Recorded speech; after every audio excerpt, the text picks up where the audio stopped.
ओम नमः सिद्धेभ्यः।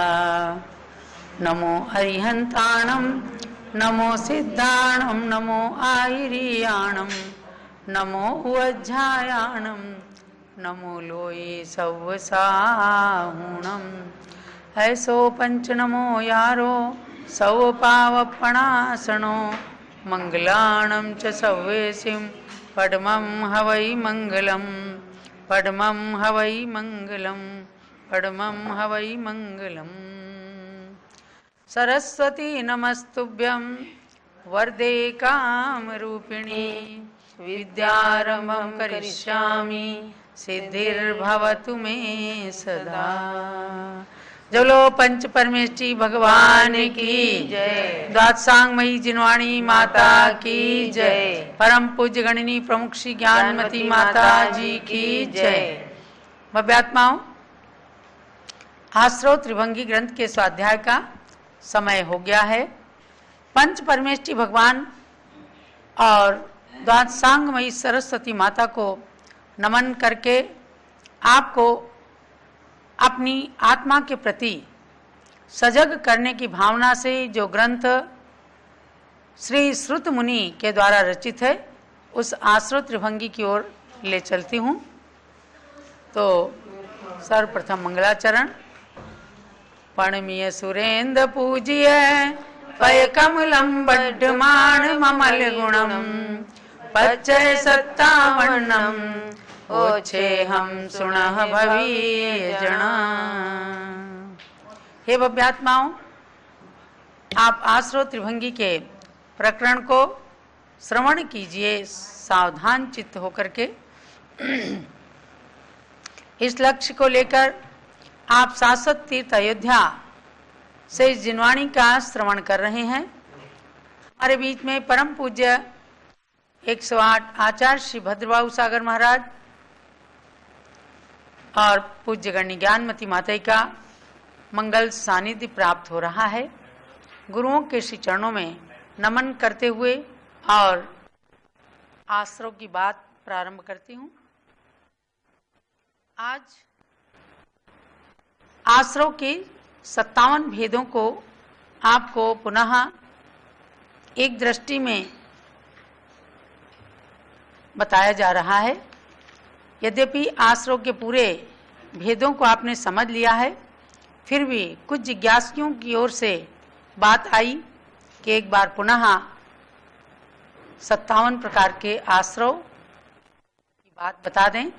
तो आश्रव के भेद मुख्य रूप में मिथ्यात्व, अविरति, कषाय और योग, ये आश्रव के लिए जो कारणभूत हैं, इसलिए इन्हें आश्रव कहा है। तो मुख्य रूप में 4 प्रकार का आश्रव यानी 4 प्रत्यय माने गए हैं जो आश्रव के कारण होते हैं और इनके भेद बताते हैं। 5 मिथ्यात्व यानी मिथ्यात्व के 5 भेद। जो लोग चाहें तो एक साथ में 57 आश्रव को जानने के लिए नोट कर लीजिएगा। 5 मिथ्यात्व हैं: एकांत, विपरीत, विनय, संशय और अज्ञान।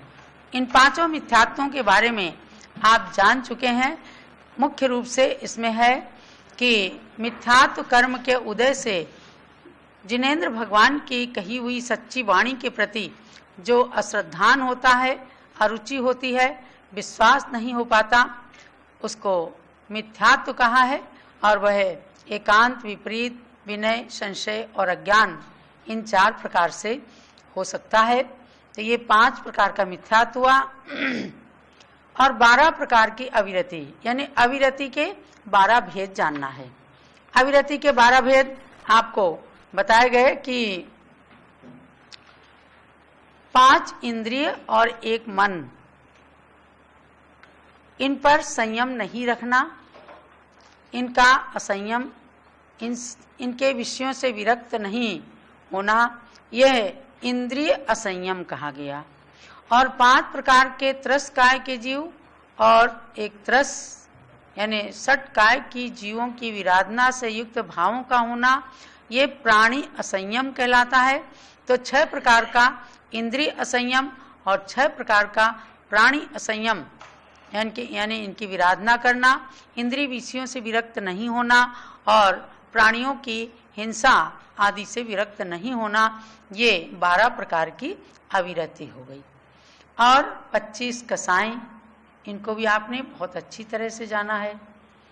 क्रोध, मान, माया, लोभ को अप्रत्याख्यानावरण, प्रत्याख्यानावरण, अनंतानुबंधी, अप्रत्याख्यानावरण, प्रत्याख्यानावरण और संज्वलन, इनसे गुणा किया गया तो 4 को 4 से गुणा किया गया तो ये 16 हो गई। जैसे अनंतानुबंधी क्रोध, अनंतानुबंधी मान, अनंतानुबंधी माया, अनंतानुबंधी लोभ। अप्रत्याख्यानावरण क्रोध, अप्रत्याख्यानावरण मान, अप्रत्याख्यानावरण माया, अप्रत्याख्यानावरण लोभ। प्रत्याख्यानावरण क्रोध, प्रत्याख्यानावरण मान, प्रत्याख्यानावरण माया और प्रत्याख्यानावरण लोभ। संज्वलन क्रोध, संज्वलन मान, संज्वलन माया और संज्वलन लोभ। यह इस प्रकार से 16 कसाएं हुई। अनंतानुबंधी, जो अनंत अनंत भवों का पैरबंधान वगैरह करती हैं, 6 महीने से ऊपर जाने वाली ये चारों कसाएं अनंतानुबंधी कहलाती हैं। और 6 महीने के अंदर रहने वाली, 15 दिन से 6 महीने के अंदर रहने वाली ये अप्रत्याख्यानावरण क्रोधमान माया लोभ। और अंतर्मुहूर्त से ऊपर 15 दिन तक रहने वाली कसाय प्रत्याख्यानावरण क्रोधमान माया लोभ कहलाती हैं। और संज्वलन कसाय अंतर्मुहूर्त मात्र तक होती है। ये क्रोधमान माया लोभ जो अंतर्मुहूर्त यानी संतों के, दिगंबर मुनियों के संज्वलन कसाय का उदय माना जाता है। तो ये तो हो गई 16 कसाय। आत्मानम कसति इति कषायः, तो जो आत्मा को कसती हैं, आत्मा में कर्मबंध कराती हैं, आत्मा के गुणों का घात करती हैं, वो कसाय हैं। और 9 कसाय जाना आपने। कषाय से कुछ कम उनका प्रभाव होता है। तो हास्य, रति, अरति, शोक, भय, जुगुप्सा, स्त्रीवेद, पुरुषवेद और नपुंसकवेद, ये 9 प्रकार की 9 कषाय कही गई हैं। तो 16 और 9 मिलकर के 25 हो जाती हैं। इनके बारे में आपको बहुत डिटेल से बताया जा चुका है कि ये कुल मिलाकर के 25 कसाएं होती हैं जो कि आत्मा में तीव्र और मंद कर्मों का आश्रय कराती हैं। अब योग है। योग के 15 भेद। योग के 15 भेद मनोयोग, वचन योग और काय योग। तो मनोयोग के 4 भेद, सत्य मनोयोग, असत्य मनोयोग, उभय मनोयोग, अनुभय मनोयोग, सत्य वचन योग, असत्य वचन योग, उभय वचन योग, अनुभय वचन योग। ये 8 प्रकार का यानी मन योग और वचन योग हो गया। अब 7 प्रकार का काय योग होता है। 7 प्रकार के काय योग के अंदर भी बताया गया आपको कि औदारिक काय योग, औदारिक मिश्र काय योग, वैक्रिक काय योग, वैक्रिक मिश्र काय योग, आहारक काय योग और आहारक मिश्र काय योग और कार्माण काय योग। इस प्रकार से काय योग के 7 भेद हुए। तो ऐसे योग के 15 भेद हो गए। अब हमने क्या किया था कि बीच में आपको जब वचन योग की बात बता रहे थे, सत्य वचन योग, असत्य वचन योग, ये तो आपने जान ही लिया है कि मन के अंदर सत्य को सत्य जानने का अभिप्राय होना, मन के द्वारा स्वीकृत होना, यह सत्य मनोयोग हो गया। जैसे घड़े को घड़ा कहना, जल को जल कहना। और असत्य क्या हो गया, मैंने मन के अंदर चिंतन, और इसी को कहना सत्य वचन योग हो गया। असत्य कि आपने घट को पट कह दिया, घड़े को वस्त्र, तो हो ही नहीं सकता। तो ये असत्य मन में सोच लिया, असत्य मनोयोग हो गया। वचन से घट को पट कहा तो वह हो गया असत्य वचन योग। उभय वचन योग कैसे कि जैसे कमंडल को घड़ा कह दिया, तो कमंडल घड़ा नहीं है और कमंडल घड़े का काम भी कर रहा है, क्योंकि उसमें भी पानी भरा जाता है और वह भी पानी भरा हुआ है। तो सत्य असत्य उभय मनोयोग ऐसा चिंतन किया, मनोयोग हो गया, उभय मनोयोग। वचनों से कहा, कमंडल को घड़ा कह दिया, घड़े को कमंडल कह दिया, तो ये उभय वचन योग हो गया। अनुभय वचन योग, हमने कहा जिनेंद्र भगवान के भक्ति से हमें, जिनेंद्र भगवान के द्वारा हमें धन धान्य आदि की प्राप्ति होती है। तो ये ना सच है और ना झूठ है। सच इसलिए नहीं है कि भगवान सृष्टि के कर्ता नहीं है, भगवान हमें कुछ देते नहीं, इसलिए सच नहीं है। और झूठ इसलिए नहीं है कि भगवान की भक्ति से हमें प्राप्ति हो जाती है, इसलिए इसको अनुभय मनोयोग, अनुभय वचन योग कहा गया। इसको आप अच्छी तरह से जान गए। अब काय योग में औदारिक, औदारिक मिश्र काय योग, ये मनुष्य और तिर्यंचों के औदारिक और औदारिक मिश्र काय योग होता है। नारकी और देवताओं के वैक्रिय काय योग, वैक्रियक मिश्र काय योग होता है, क्योंकि विक्रिया का जो शरीर मिलता है, जो माता पिता के रजवीर से नहीं बनता, और उपास सैया पर जन्म लेने वाले देवताओं का वैक्रियक शरीर होता है, और नारकियों का विभत्स शरीर वह भी नरक के अंदर एकदम अंतर्मुहूर्त के अंदर उत्पन्न हो जाता है, तो वह भी वैक्रियक कहलाता है। तो वैक्रियक काय योग और वैक्रियक मिश्र काय योग। आहारक काय योग आपको बताया गया कि सप्तम गुण स्थान में प्राप्त होता है और छठे गुण स्थान में उसका कार्य होता है। तो आहारक काय योग, आहारक मिश्र काय योग, आहारक रिद्धिधारी छठे गुण स्थानवर्ती मुनियों को ही होता है, साधारण मनुष्यों को नहीं हो सकता। केवल रिद्धिधारी, जिनको आहारक रिद्धि हुई है और जो विशेष रूप से जीवों की विराधना किए बिना अपनी तपस्या से, अपने मन से अकृत्रिम चैत्यालयों की वंदना करना चाहते हैं, या फिर कोई सूक्ष्म शंका है जो केवली शुद्ध केवली के अलावा निवारण हो ही नहीं सकती, ऐसे समय में उनके आहारक रिद्धि के रूप में मस्तक से एक हाथ का पुतला सफेद रंग का निकलता है, और जीव की विराधना से रहित होकर के वह शंका का समाधान करके जिनेंद्र भगवान के अकृत्रिम चैत्यालयों की वंदना करके वापिस आ जाता है। मन की इच्छा पूर्ति हो जाती है, शंका का समाधान हो जाता है। तो ऐसा आहारक काय योग, आहारक मिश्र काय योग, ये छठे गुण स्थानवर्ती मुनियों को ही होता है, ये जान लेना है। और सातवां कर्माण काय योग, यह विग्रह गति में होता है। विग्रह गतौ कर्म योगा बताया गया है। कर्म ही है शरीर जिसके, ऐसे कर्माण काय योग को सभी लोग धारण करते हैं। तो व्यात्माओं इस प्रकार से मिलकर के 5, 12, 25 और 15 ये मिलकर के 57 प्रकार के आश्रव आपको बता दिए गए। यहाँ तक 8 गाथाओं के माध्यम से हमने आपको आश्रव त्रिभंगी में आश्रव की बात बता दी है, क्योंकि आगे आचार्य देव श्री श्रुत मुनि अब बताएंगे कि इनमें से 57 आश्रमों में से कौन से गुण स्थान में कितने कर्मों का आश्रव होता है। तो आगे की 9वीं गाथा में मैं बढ़ूं उससे पहले आपको गुण स्थान की बात जानना है। गुण स्थान किसको कहते हैं, क्योंकि क्या है कि आश्रव त्रिभंगी इसका नाम जो सार्थक है उसके बारे में आपको बताया जा चुका है। आश्रव, अनाश्रव और आश्रव विच्छुत्ति। आश्रव का मतलब कर्म का आना, किस जीव के पास कितने कर्म कब कैसे आ रहे हैं, तो ये तो हुआ आश्रव। अनाश्रव, जो कर्म नहीं आ रहे हैं, जिन आश्रवों को रोका जा रहा है, तो इस ग्रंथ में उनको अनाश्रव नाम से बताया गया है। और आश्रव विच्छुत्ति, आश्रव विच्छुत्ति से मतलब है कि एक पहले गुण स्थान में जो कर्म लास्ट में खत्म हो गए तो उसको कहते हैं विच्छुत्ति, मतलब नष्ट हो गए।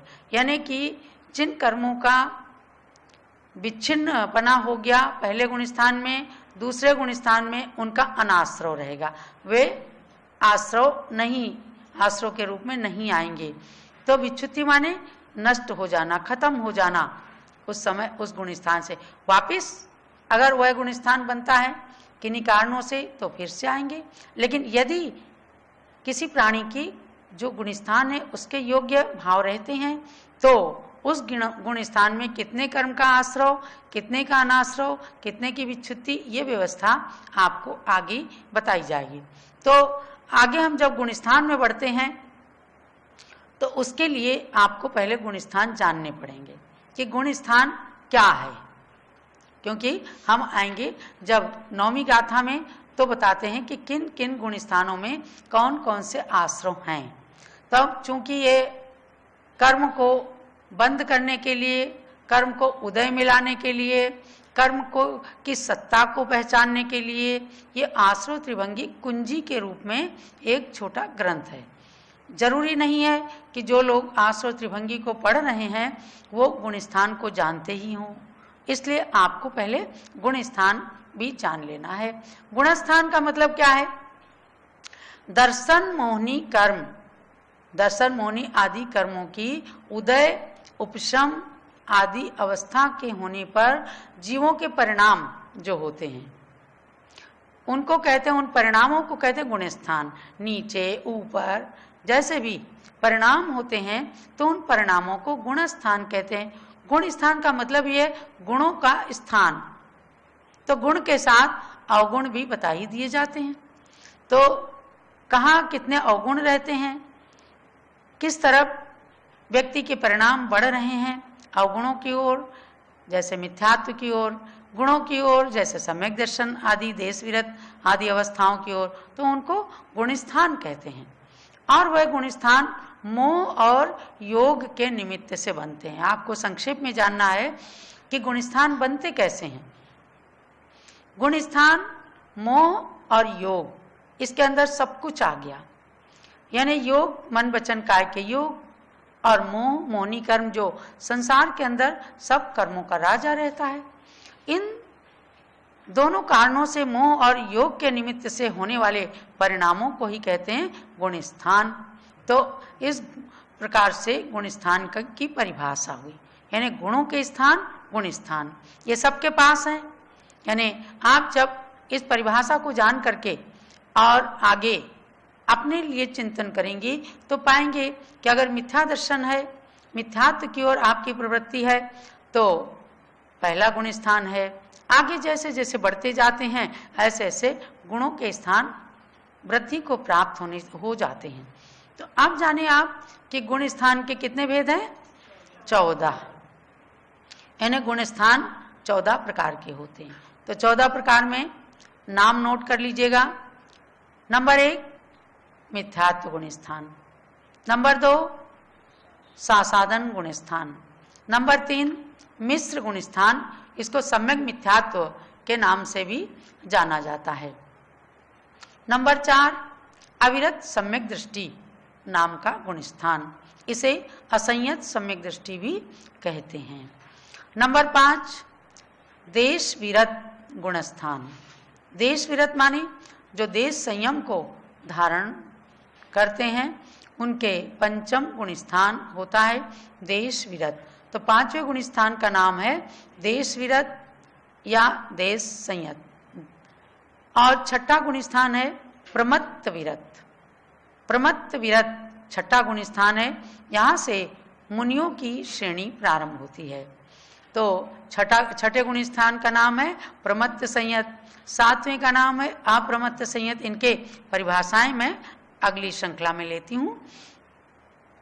7वें गुण स्थान का नाम है अप्रमत्त संयत, सब लोग बोलिएगा।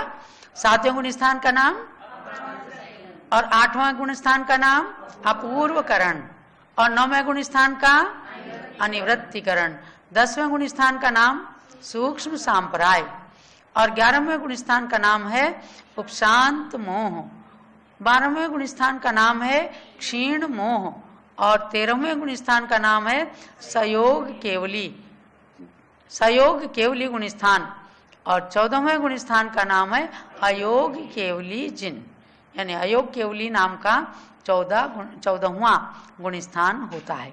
तो ये 14 गुण स्थान के नाम आपको प्रथमता मैंने इसलिए बताए हैं, इस आश्रव त्रिभंगी में ये गाथा नहीं है, लेकिन किस गुण स्थान में कितने कर्मों का आश्रव होता है, तो ये बात आप तभी जान सकेंगे जब 14 गुण स्थान के नाम और उनके विश्लेषण, उनकी परिभाषाएं, उनके लक्षण, उनके स्वरूप जान लेंगे, तभी आपको आइडिया लग सकता है कि किस गुण स्थान में कितने और कौन कौन से आश्रव होते हैं।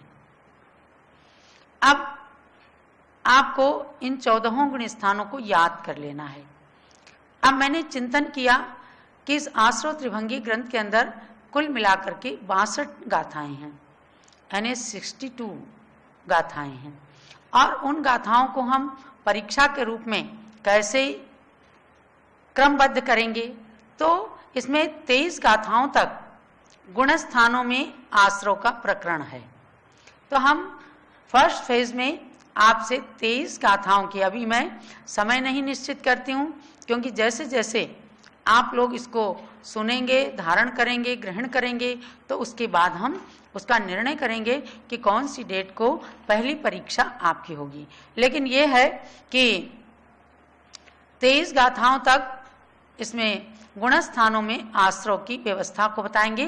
तो हम पहली परीक्षा आपसे 23 गाथाओं की लेंगे, और उसके बाद में सेकंड फेज में हम जो उसको टेस्ट कह लीजिए, एग्जाम कह लीजिए, हम 24 नंबर की गाथा से 45 नंबर की गाथा तक लेंगे। उसमें 14 मार्गणाओं में आश्रवों का वर्णन करेंगे। आप इसको बिल्कुल कठिन मत मानना, गुण स्थानों के जैसे हमने नाम बताए हैं, तो 23 गाथा के बाद फिर हम मार्गणाओं में ले चलेंगे। आज मैं मार्गणाओं के बारे में आपको नहीं बताऊंगी। मार्गणा में 4 मार्गणा तक 45 गाथाएं हैं। उसके अंदर आश्रव कितने हैं, यानी कि जैसे आप स्त्री वेदी हैं, पुरुष वेदी हैं, तो आपको कितने कर्मों का आश्रव हो रहा है, ये सब उसके अंदर। तो सेकंड फेज वाला एग्जाम जो होगा 24 से 45 गाथा था, और थर्ड फेज में जो एग्जाम होगा आपका, तो वो 46 नंबर से 62 नंबर तक की गाथा का। तो थोड़े दिन हम 10-5 दिन इसको पढ़ते हैं, और उसके बाद में जैसे जैसे आपकी क्वेरीज आती रहेंगी, आपकी समझ में जैसे आता रहेगा, तो हम जल्दी ही उसकी डेट निश्चित करेंगे कि फर्स्ट फेज में जो आपका पहला एग्जाम होना है वो कब हम लेंगे। तो आज मैंने आपको 14 गुण स्थानों के नाम बताए हैं। 57 आश्रमों के लिए 14 गुण स्थान क्यों कहे गए हैं, ये बात भी आपको जानना है। क्योंकि आश्रव कब होते हैं, जीव और पुद्गल, इन दोनों का संबंध जहां होता है वहीं पर कर्म आते हैं और वहीं कर्म बंधते हैं।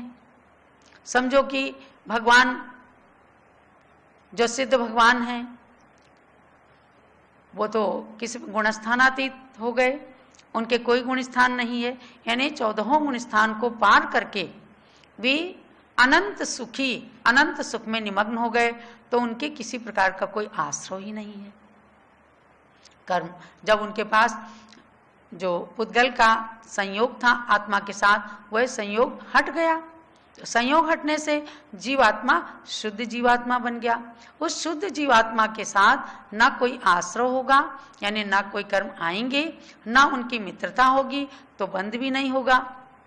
तो केवल संपूर्ण कर्मों की निर्जना करके कृष्ण कर्मों विप्रमोक्षो मोक्षा, संपूर्ण कर्मों से रहित होने के कारण जिनको मोक्ष प्राप्त हो गया, वे पूर्ण रूप से निराश्रय कहलाते हैं।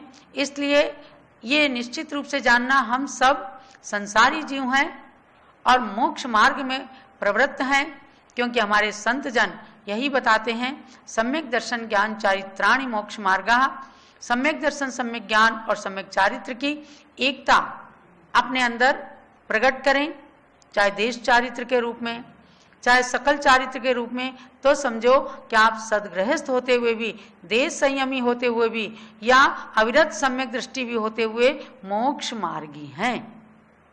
जैसे जैसे आपके अंदर संयम धारण करने की भावना आती रहेगी, वैसे वैसे आपके गुणों का स्थान यानी गुणस्थान बढ़ता रहेगा। पंचम काल के अंदर जानना है कि दिगंबर संतों के भी छठा सातवां गुण स्थान ही होता है, उससे आगे आठवां गुण स्थान नहीं हो सकता। ना श्रेणी में जा सकते हैं और ना मोक्ष प्राप्त कर सकते हैं। छठा सातवां भी गुण स्थान हो गया तो समझो कि अत्यंत उच्च अवस्था को प्राप्त हो गए। तो भव्यात्माओं, आप सब जो गृहस्थ जन हैं, देवसास गुरु पर श्रद्धान करते हुए अविरत सम्यक दृष्टि नाम के चतुर्थ गुण स्थान में हैं। जिन्होंने अनुव्रत ले लिए, प्रतिमाएं ले ली, वे पंचम गुण स्थान में हैं। ऐसा जान करके अपनी अपनी श्रेणियों को जानकर कल मैं आपको ले चलूंगी एक एक गुण स्थान के लक्षण की ओर, ताकि पूरी तरह से आप समझ सकें कि कुछ लोग सम्यक दृष्टि होते हुए भी अपने को मिथ्या दृष्टि समझ लेते हैं, या कुछ लोग मिथ्या दृष्टि होते हुए भी अपने को सम्यक दृष्टि समझकर मोक्ष मार्गी मानने लगते हैं। किंतु आगम की परिभाषा के अनुसार कौन सम्यक दृष्टि है, कौन मिथ्या दृष्टि है, कौन देश संयमी है, कौन सकल संयमी है, इसको आप पूरा आगम के आलोक में जान सकेंगे। ये आज के स्वाध्याय का सार समझना कि 57 प्रकार के आश्रव बहुत अच्छे से हमने जान लिए हैं और वे गुण स्थानों में घटित किए जाएंगे। तो 14 गुण स्थानों के मैंने नाम बता दिए और गुण स्थान के लक्षण को बताया। इसको हृदयंगम करके अपने गुणों के स्थान को बढ़ाना हमेशा यही सार है। जावाणी के ज्ञान ते सूझे लोकालोक, सो वाणी मस्तक चढ़ो सदा देतूं दो। हे जिन वाणी भारती तोई जपो दिन रहे, जो तेरी शरणा गए सो पावे सुख चैन। ज्ञानमती को नित नमो, ज्ञान कली खिल जाए, ज्ञान ज्योति की चमक में जीवन मम मिल जाए। जब लो द्वात सांगमयी जिनवाणी माता की जय।